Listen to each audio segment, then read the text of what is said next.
If you're not aware of the motion tools in Adobe Fresco, you're honestly going to be blown away. I can't even begin to tell you how much easier it is than almost any software that I've ever had any experience with. Throughout my career as a professional illustrator, one of the things that's had the biggest impact on the kinds of projects that I can take on is having the ability to include motion within my work. The good news with something like Adobe Fresco, it is not hard at all. In this video, I'm going to show you a bunch of ways to quickly get started with motion, from something as simple as just tapping a button to combining a bunch of different things to make something even more dynamic. It's going to be so much fun. Are you ready? Let's get into it. So one of the things I find super useful about Adobe Fresco in terms of motion is the fact that I can animate on separate layers, and it makes some things super easy. For example, making this car look like it's driving down the road. There's some good stuff that we can do. Let me show you. This is pretty straightforward. I've got my wheels on separate layers, and then I just got the car body. This is actually drawing of my old car. If you don't know, when I'm not drawing, I like to do a little bit of track racing, a little bit of autocross, and this was the first car that I started doing that in. My little 1990 Miata, which I miss dearly. I don't have it anymore. Looks just like this one. Anyway, I got my little car drawing that I did here, and I got wheels on separate layers. So first things first, gotta make the wheels turn. So what I'm gonna do is just tap on one of these wheels, come down to the animation thing at the bottom, go to path, and then we're just gonna look for the rotate option, turn that on, then change this from sway to spin.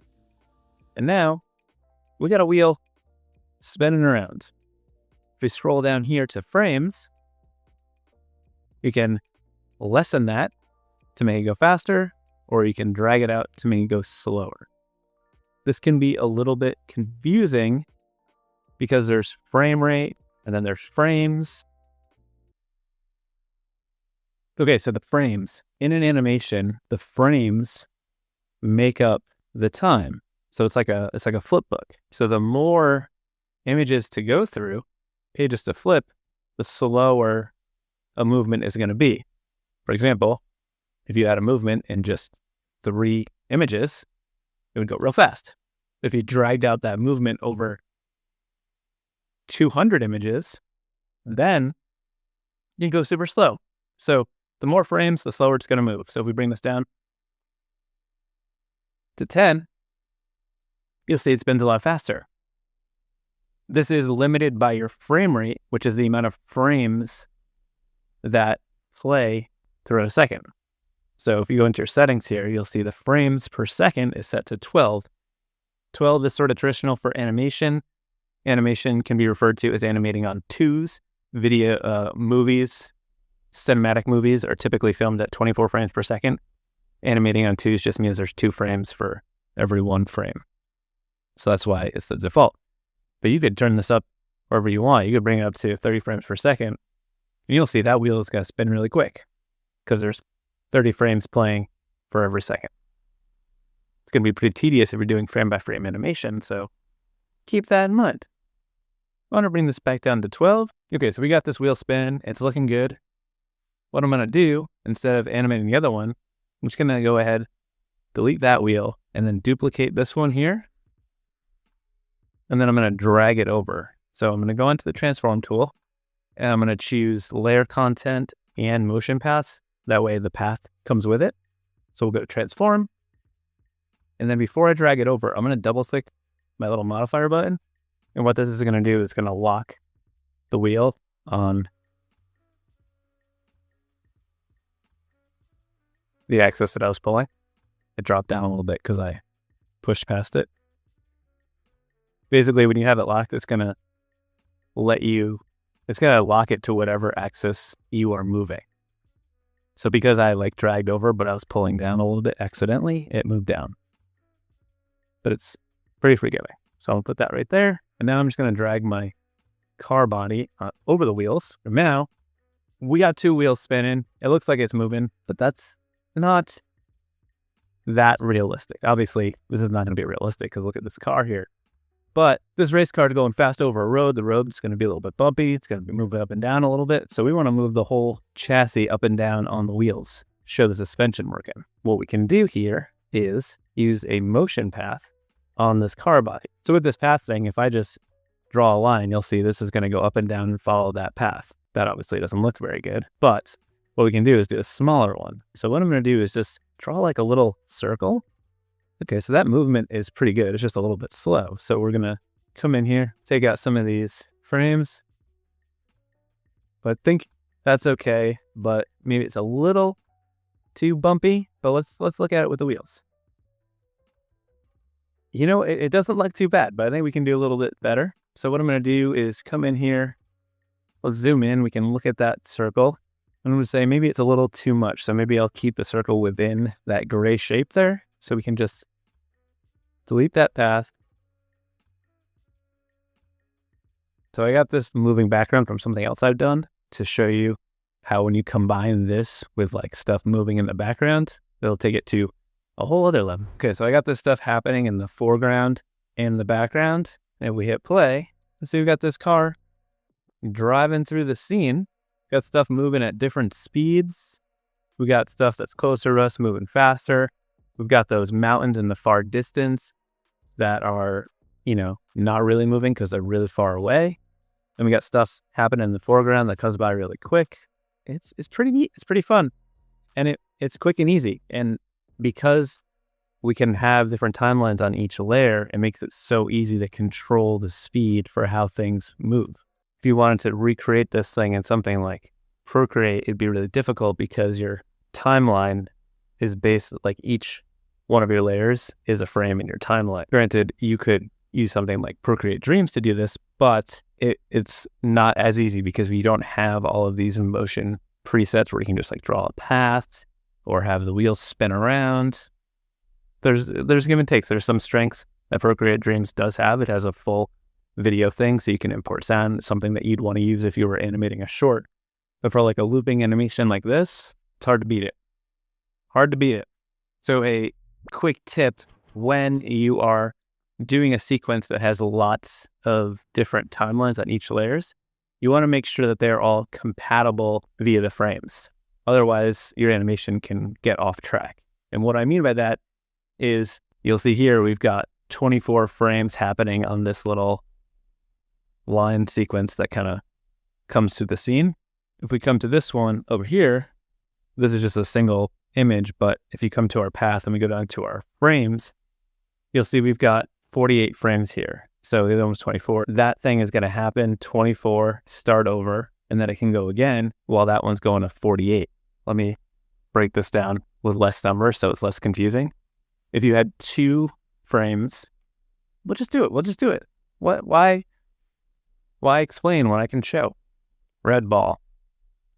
And we'll put it on a path so it's going across the screen.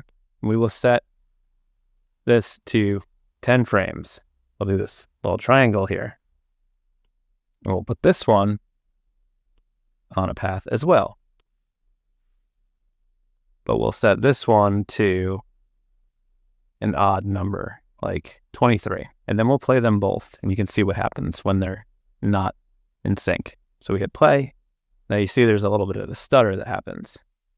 The reason that stutter is happening is because this red ball goes to 10 frames and then starts over, goes back to 1, and keeps going back. That's all fine and will work forever, but now we've introduced another sequence, but this one's 23 frames. So this one goes to 23 and then starts back over. The red ball goes 1, 2, everything's good, and then it starts over, and then it gets to 3, and then the blue one ends, so that has to start over, and it messes up the sequence.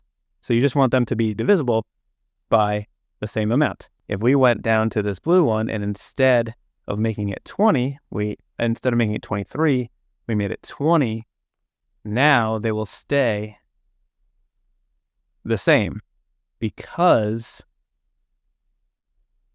the red sequence just goes through twice for every one sequence for the blue one because there's 20 frames in the blue one, 10 in the red one.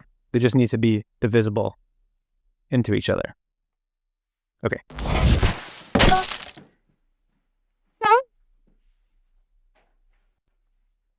Hey, this is another Chris from the future. I realized that I used the same process on a music video I worked on for Fitz and the Tantrums. I'm going to show you some of that video here, but obviously I can't use the song or I'm going to get a copyright flag. Past Chris, you're going to have to figure out how to do something so it's not just silent.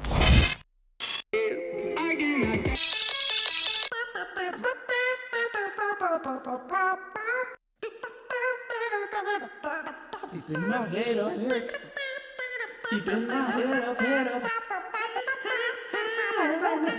keeping my head up. Alright, so I got this zombie here.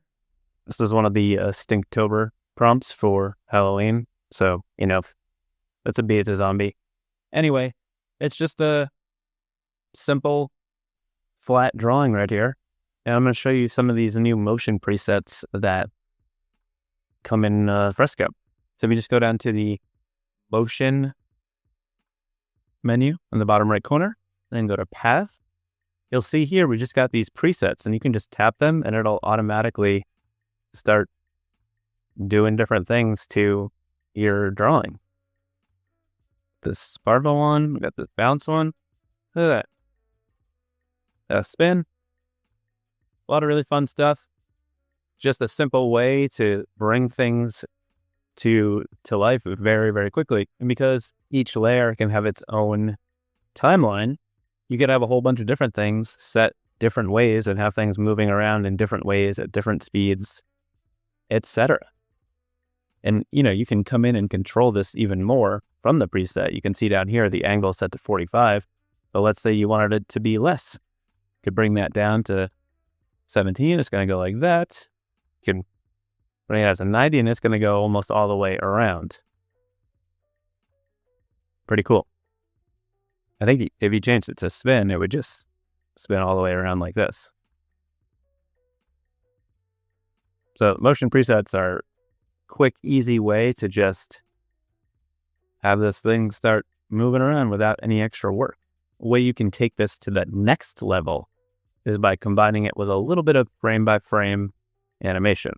Okay, so here I just went a little bit further and redrew this little zombie twice. So there's 3 frames. What I did was I just moved the wings a little bit. So we got the first frame, second frame, come together a little bit, and then the third frame, they just go out a little bit. I didn't want there to be like a ton of flapping motion because bees' wings don't really look like a bird flapping like this. They're just sort of just like, so I figured less movement would just make it look a little bit quicker. So if we play that, they're just sort of going a little bit. And I decided to redraw the zombie for each of the frames by just tracing it over so that it has that sort of vibration, wiggle, old school animation look that I like. And I also took the opportunity to just have the eyes kind of change a little bit more, just to give it a little bit more character, look a little bit more crazy. I got the hands moving a little bit, but overall it's staying pretty much the same. So what we can do now is take this 3-frame loop and put it on one of those paths. So I can just come down here to path, and let's just put this on, let's try this bounce one. Look at that. That combined with the flapping wings, looks like it's trying so hard to just keep this big chunky body off the ground. But it's not easy because this is a heavy bee. He's been eating a lot of other bees because he's a zombie. I think the bounce one's probably the best, but, you know, let's see what this... Actually, this jitter one is actually kind of perfect. I think that's the one. All right, let's do some quick, simple tips. Say you want to move eyeballs around within this skull, but you don't want to draw it over and over in each time. Come down here to the frame by frame sequence, and if you tap on the individual frame, you can go to duplicate the frame. You can duplicate it many times as you want. Let's say we want some little eyeballs in here. We can draw those in, and then we can go to the next frame, and you'll see that they're a little bit lighter, and it's helpful, so you can draw them the next one. This is called onion skins. You can come into your settings here and adjust that. I like to bring mine down to 1. That way I'm only seeing the previous and next frame. The default to 3 shows a bunch of frames at once. It can get a little confusing. Let's say I want the little pupils to move. move the pupils there, and then we can come to this third one. We can put them down here. Then we can see what that looks like. So we just hit play. We see the eyes are moving around. So maybe you want it to be a little bit smoother, but still a little wonky. What I like to do is duplicate that first frame, drag it to the end of the sequence to use as like a visual, and then I'll delete it afterwards. So I'm going to go ahead and duplicate that last frame. So now we can see the previous frame and the next frame. So what I'm going to do is just grab black and just draw pupils in between those two positions. So then we can go ahead and delete that last frame. And now when we play this, it doesn't have as much of a hop, still a little wiggly wobbly. Let's say we want the eyes to not be there all the time. What we could do is duplicate this first one, come in here, go ahead and fill those in. Maybe we can duplicate this frame a few times. Maybe we'll do one more here. We could just do like a little hint at those eyes come in. And again, it's a little bit darker because we're seeing the next frame over it and it's got that black in here, trim it a little bit more. Maybe we can put some pupils in there. And now if we play that, which they come in pretty nicely, but let's say we want them to go out the same way, what we could do is duplicate that frame and then just come in here and draw black over this part to get them going back in. I could see that. Looks fine and dandy, but we can give it a little bit more energy by doing something called an overshoot, where you push the movement a little bit further before it goes into place. That'll give it a more dynamic, fun little pop. What we'll want to do here is put in a new one. Let's duplicate this one. Now we come back to the one where they're normal. Let me turn off onion tint so you can see what I'm talking about here. I'll just draw this one without onion tint on. So this overshoot, we want the eyes to bug out further and then they go back to normal, and it'll give it like just a more dynamic look. If you don't believe me, you can just wait and see. So I'm just going to fill in the pupils here and then just draw them bugging out. Then go quite a bit further.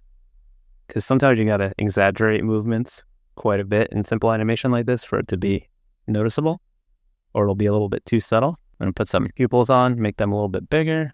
When we play that, you'll see we get that nice little pop. Boing, boing, boing.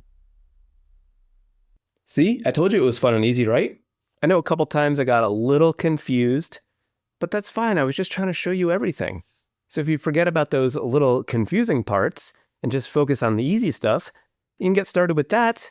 And then once you do that a few times, you can move on to the more complicated stuff. Maybe start with some simple wins by just using some of those motion presets where you just tap a button and you could have your drawing flying around the screen. Didn't Procreate just release Procreate Dreams 2? It's supposed to be amazing? That is a good point. And Procreate Dreams 2 is a great app. Is it even worth doing anything in Fresco anymore? You know, there's strengths to both apps, and I think that they both serve a purpose. Procreate Dreams 2 is a full-on animation app. I don't think one replaces the other.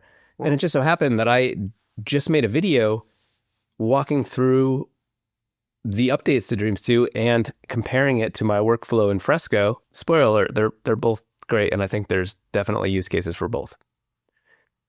Hopefully this video helped you out. This has been a good talk, and I will see you real soon.